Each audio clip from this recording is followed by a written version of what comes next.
తెలంగాణ భవన్లో మాజీ మంత్రి నిరంజన్ రెడ్డి మాట్లాడుతున్నారు. ప్రత్యక్ష ప్రసారం ద్వారా చూద్దాం. మా మైండ్లలో ఇంప్రింట్ అయి ఉన్నాయి. సో అట్లా బ్రహ్మంగారికి సిద్ధయ్య లాంటి వాడు హరీష్, మేము చూసినటువంటి హరీష్, మేము చూస్తున్నటువంటి హరీష్.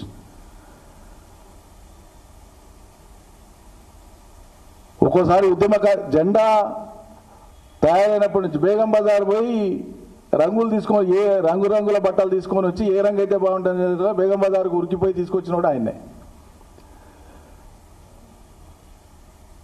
జలదృశ్యంలో మొట్టమొదటి కార్యాలయ స్థాపన జరిగి అక్కడ జెండా దిమ్మె ఒకటి కట్టి అక్కడ కేసీఆర్ గారు జెండా ఎగరేసినారు. ఆ దిమ్మె కట్టించింది, పిల్లలు పెట్టి కట్టించింది ఆయనే.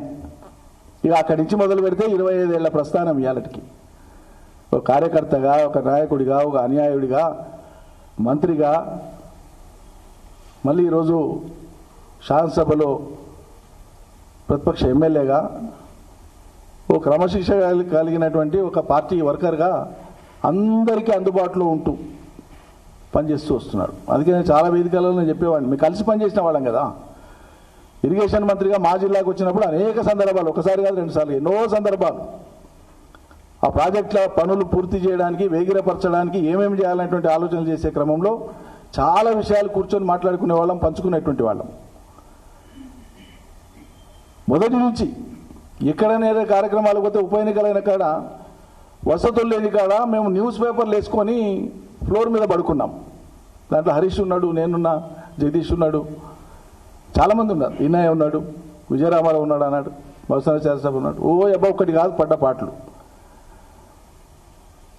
అంటే ప్రజల కోసం ఒక కన్విక్షన్తో, ఒక అంకిత భావంతో మనం దీనికి పూనుకున్నాం. ఇది నెరవేరేదాకా కష్టాలైనా రాని, మరణమైనా రాని, మనం బ్రతికుండంగా వస్తుందా, తర్వాత వస్తుందా తర్వాత సంగతి. ఇది లక్ష్యం నెరవేరేదాకా పనిచేయాలని చిత్తశుద్ధితో పనిచేస్తూ వచ్చినాం. అందులో అతను ఒక్కనాడు కూడా విరామం లేకుండా పనిచేసినాడు. ఆయన పనితీరు మీద, ఆయన మీద ఇప్పుడు మాట్లాడే వాళ్ళే ఆయన పనితీరు మీద చాలాసార్లు ప్రశంసించి మాట్లాడారు. మరి అలా రివర్స్ గేర్ ఎట్లేసి ఆయనను తూలనాడి మాట్లాడతారో నాకైతే అర్థమవుతలేదు. మనసు ఎట్లా ఒప్పుకుంటుందో నాకైతే అర్థమవుతలేదు. ఈటెల రాజేందర్ మీద హరీష్ కక్ష ఉంది. నేను ప్రత్యక్ష సాక్షిని. ఆఖరి నిమిషం వరకు రాజేందర్ని నిలబెట్టుకోవాలని ప్రయత్నం చేసినాడు. నేను అన్నలాంటి వాడు రాజేందర్కు. టీఆర్ఎస్ పార్టీలో ఎంట్రీ ఇప్పించినోడు నేను. కళాశాల రోజుల నుంచి మాకు జూనియరు, ఆత్మీయుడు. సరే, కొన్ని రాజకీయ పరిణామాల నేపథ్యంలో ఆనాడు ఆ నిర్ణయం తీసుకునేది పార్టీ, అది జరిగిపోయింది. కానీ దాంట్లో హరీష్ పాత్ర లేదు. పార్టీ పాత్ర ప్రధానంగా పార్టీ అధినాయకుడిగా కేసీఆర్ నిర్ణయం.